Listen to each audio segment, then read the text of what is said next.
I was born in Egypt and spent the bulk of my life split between, I'd say, 4 or 5 different countries.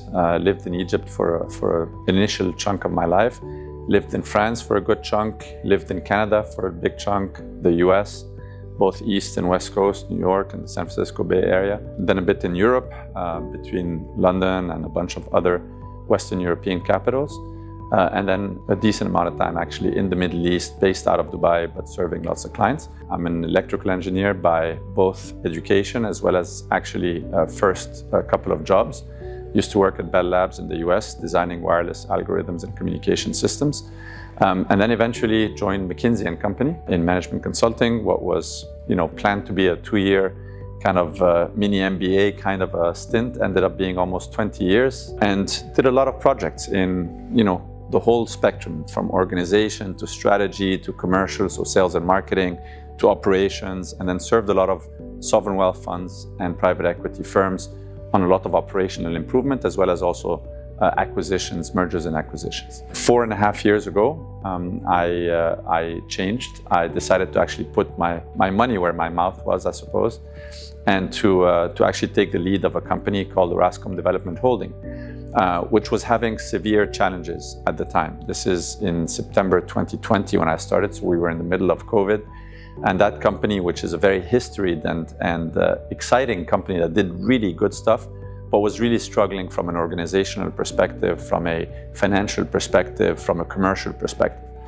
And the objective and what excited me coming out of McKinsey is to actually implement everything I had been doing for my clients over the previous 20 years or so, but to do it at scale in Orascom. And that's what I've been driving, a major transformation, very large scale, in a company that basically has a footprint in Europe, Western Europe, as well as Central Europe, in North Africa and in the GCC, and focusing on growth, profitability, and institutionalizing this company so that we can have extremely solid continuity and a much more professional way of working and interacting both internally as well as with the outside world. That's the journey we've been on. Orascom Development is a company that basically develops master plans, builds, operates integrated towns in what typically used to be remote locations around the world, in beautiful places, beautiful geographies, and build them into integrated, sustainable towns. Okay, that sounds like a mouthful, and it's a pretty complicated business model when you think about it, and not many private companies do that. Typically, this is the realm of governments. You can think of the city of Dubai as effectively an equivalent kind of a play, if you will, right? Obviously on a much larger scale. And so the business model in itself was a very challenging thing, because you go to places like the Alps south of Zurich, or you go to places like the Red Sea coast in Egypt, or you go to places like Salalah in Oman on the Indian Ocean, or you go to places like the Montenegro, the Adriatic, and you start from a beautiful piece of land with beautiful nature, but it has nothing. So challenge number 1 is, how do you actually attract people to come and live in this place, which doesn't exist on the map right now? How do you put the infrastructure in place? How do you actually create a community in those places based on a very curated set of experiences? And how do you do all that while making financial sense for the private owner or investor in this whole equation? So challenge number 1 is really, at inception, the business model itself is not obvious and is not a road well traveled by many others, which I think is the strength effectively of Orascom Development, is the ability to actually have this unique value proposition, and we can talk about that. So that was challenge number 1. Challenge number 2 is the fact that you have within this mix very different businesses. So we have a real estate business where we develop, sell, and in some instances own and operate real estate units, right? So that's one business that is very specific. Second one is hotels, hospitality. So we actually operate our own hotels under the Orascom brand, and that's a whole different set of skills, a whole different team, a whole different set of objectives and culture also that is very, very different in all these destinations or towns that we have. And then the third one is a very long tail of smaller businesses, but equally important to animate those towns and to make them come to life. These are things like marinas, golf courses, it's things like retail, hospitals, schools, which also in many cases we own and operate. Airports, believe it or not, we have a private airport in one of our towns, which again we own and operate. And so that long tail of commercial assets that you have to not only profitably manage, but also have to make sure that they're in the service of the community building and the experiential outcomes that you want to have in your town can make it very complex. So from an expertise perspective, to have under the same construct people who truly understand real estate, people who truly understand hospitality, and people who truly understand this very diverse line of businesses, I think is the second big challenge that we have. And then the third one, of course, is, we operate, certainly Switzerland is a very stable country and very predictable. And then we operate in somewhat more emerging intermediate countries like Montenegro, for example. Oman perhaps is somewhere between stability and opportunity. And then we operate in some more, I would say, emerging markets like Egypt. And so the business cycles and the macroeconomic and the geopolitical exposure that we sometimes have can be sometimes a bit of a challenge. So when I took over, like I said, in September 2020, there was a whole bunch of things going on with the company. The first one is the emerging markets in which the company had been operating, and the bulk of where the revenues and losses, frankly, were happening was in Egypt and some of the earlier emerging countries. So that was challenge number one, is how do we make sure that we take the company from a place where 80% or 70% of revenues and operations, etc., was in one country, Egypt, to a place where we take where Egypt represents a much smaller percentage of the overall business, to de-risk the business for the investors and for the customers. So that was challenge number one. Challenge number two was the company was growing, but at a pretty slow pace, I would say. And so how do we return to growth in a very aggressive manner, but healthy growth, right? Growth that still sustains the experience and the communities we have, and growth that also comes associated with proper financial outcomes. So that was the second big area of focus. The third one was we were literally in the middle of COVID at that time. And so there was also a tactical element of ensuring the sustainability, the resilience of the company. The company had also, for the previous roughly 10 years, been losing money year on year very consistently, right? There was over $1 billion of losses over the previous roughly 10 years or so. And so how do we return the company to profitability, particularly at a time when we were in deep crisis, which was COVID at the time? And then fourth, how do you actually ensure then that for the long term, the balance sheet of the company is really, really solid? So these were the four objectives. Where are we today, 4.5 years after all this? I would say we're in a great place. We're really in a great place. Let me take them one by one. Number one, the company has tripled in size, right?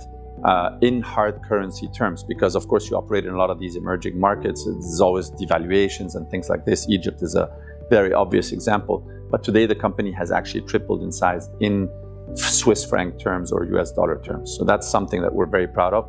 It's a sign of extreme growth that we've managed to accomplish.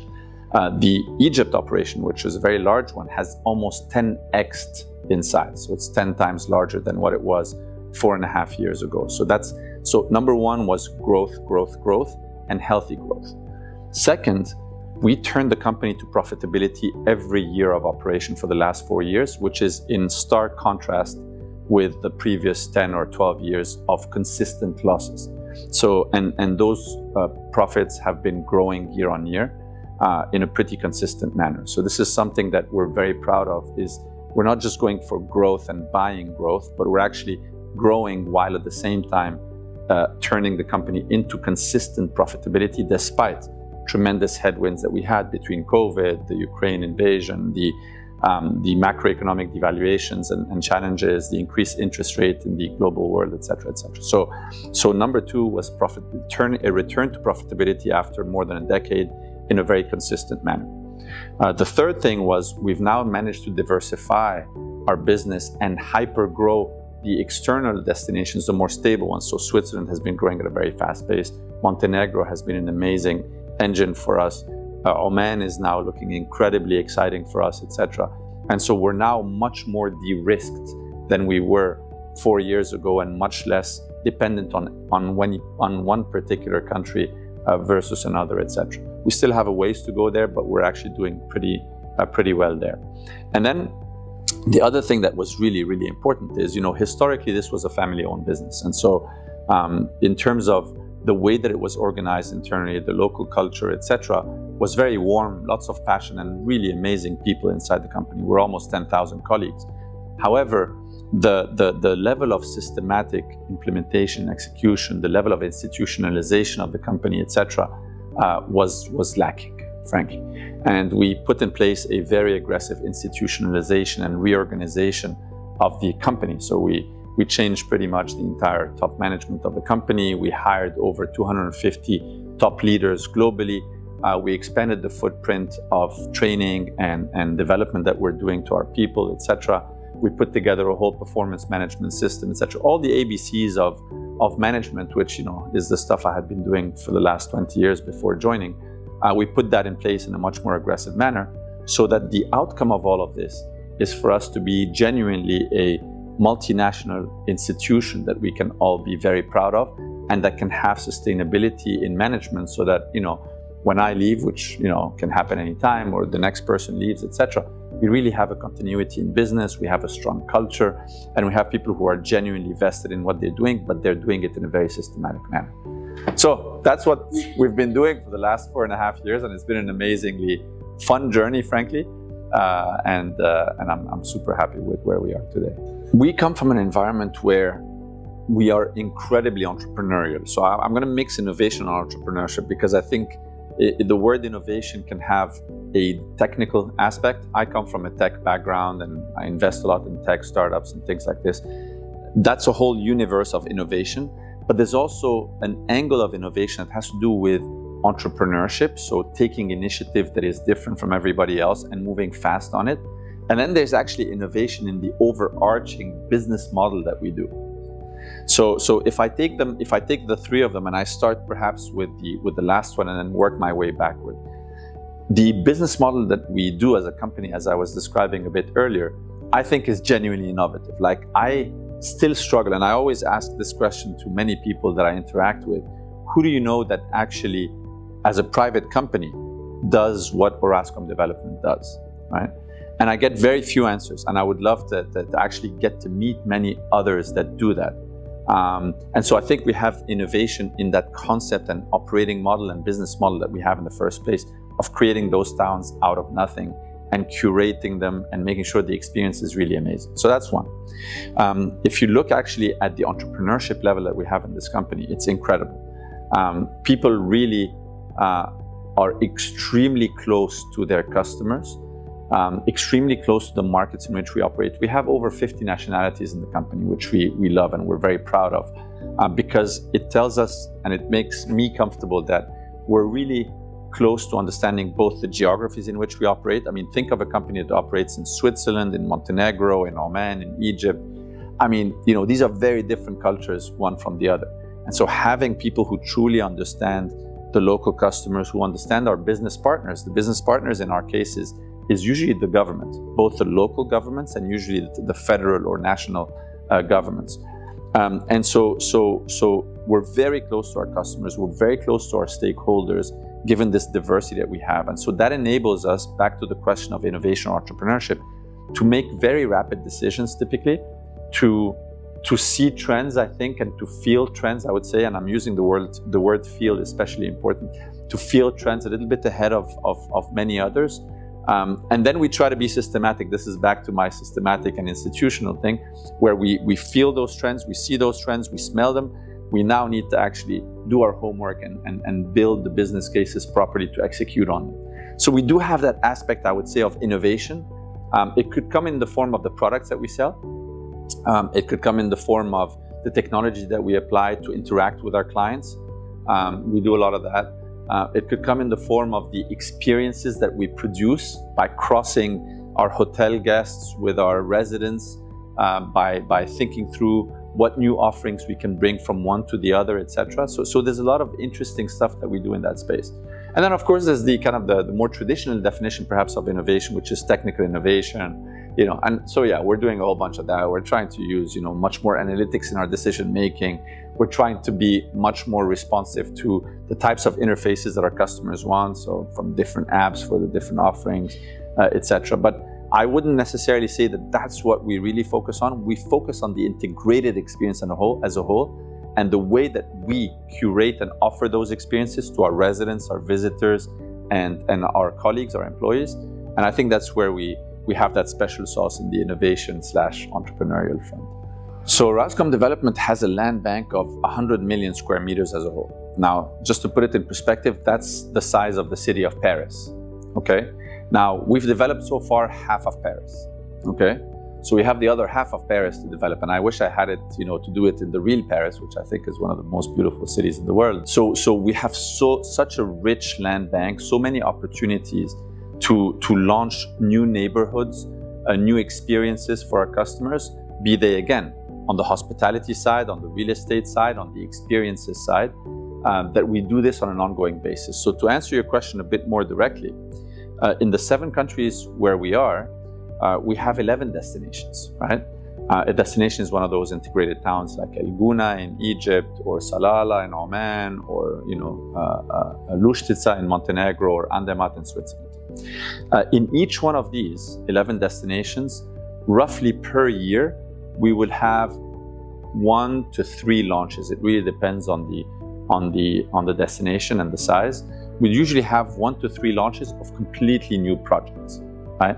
So in Egypt, in Gouna, for example, we've launched this whole project called Tuban, right? It's a whole neighborhood centered on water features that are coming in from the Red Sea and into the lagoon system that we've created. It's going to have small islands. It has a concept around wellness. It has, of course, a whole bunch of real estate, has a bunch of boutique hotels in it, etc.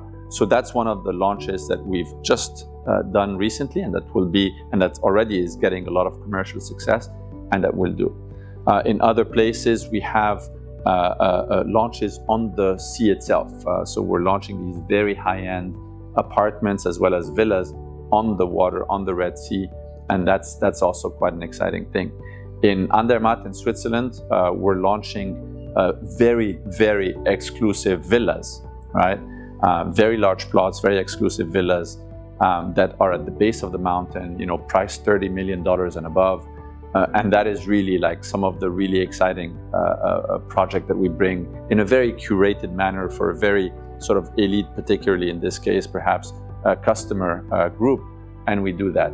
In Oman, in Salalah, we have Amazi, which is one of our more exciting sort of beachfront properties, together with integrated lagoons also. So in short, in every one of those 11 destinations at any point in time, you'll have 1 to 3 per year interesting, exciting new launches of new neighborhoods, right? And they tend to actually go pretty fast usually when we launch them. So we try to sort of pace ourselves in terms of what we do there.